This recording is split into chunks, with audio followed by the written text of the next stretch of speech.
Welcome back. Today I'm finally going to review Infamous, the next big exclusive Sony game this year, and we're going to find out if it's really that big.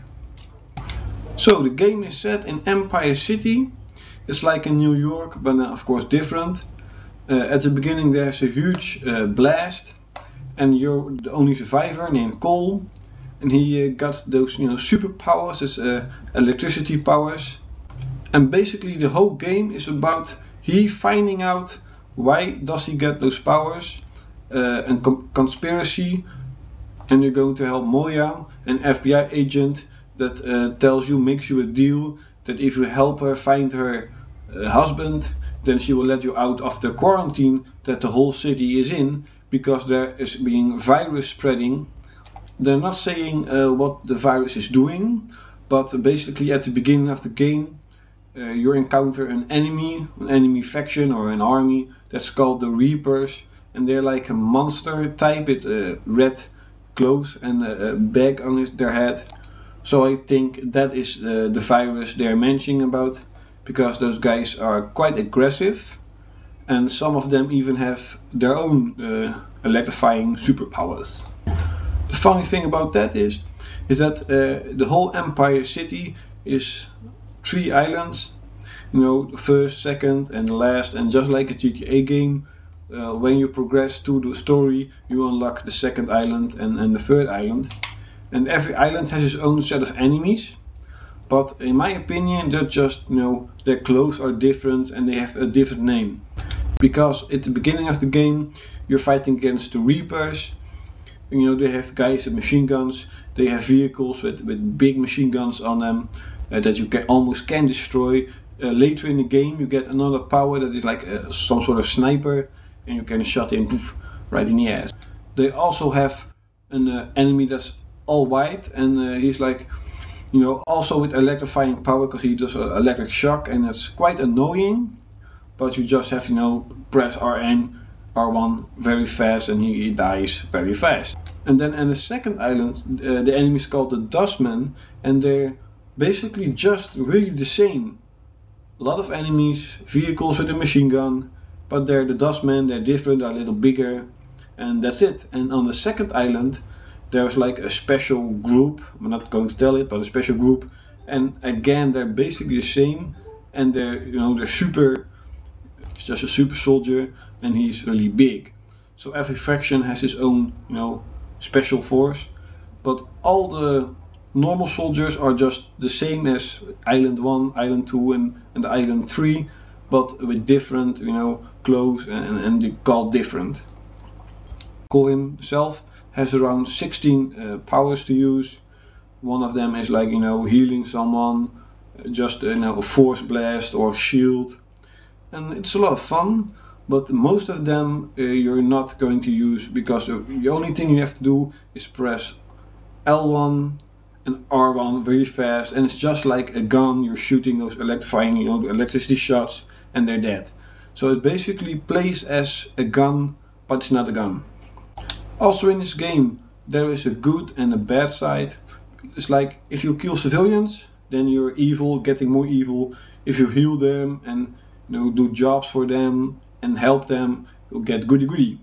And that is one of the coolest part of the game, because if you're a good guy, the civilians will praise you and the police will help you, etc. And the whole city will be cleaned up and will be more vibrant, more alive.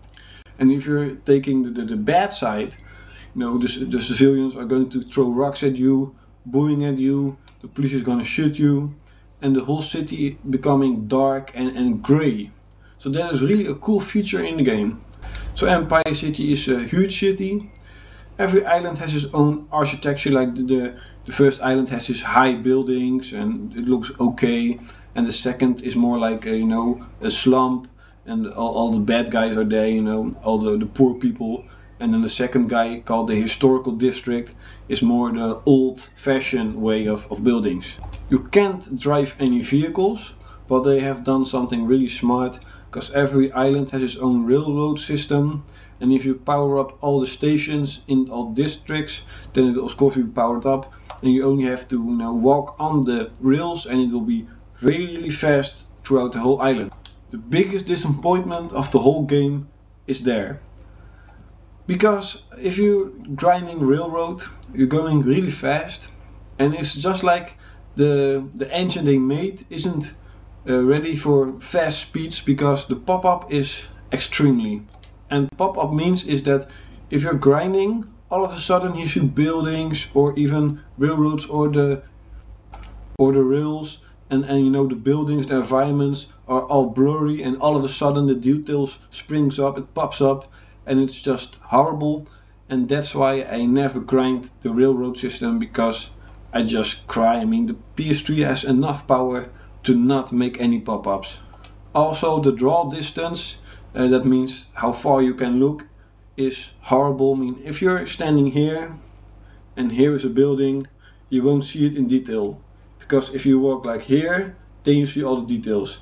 That is stupid. I have no idea why Sucker Punch can't do that. I mean, why?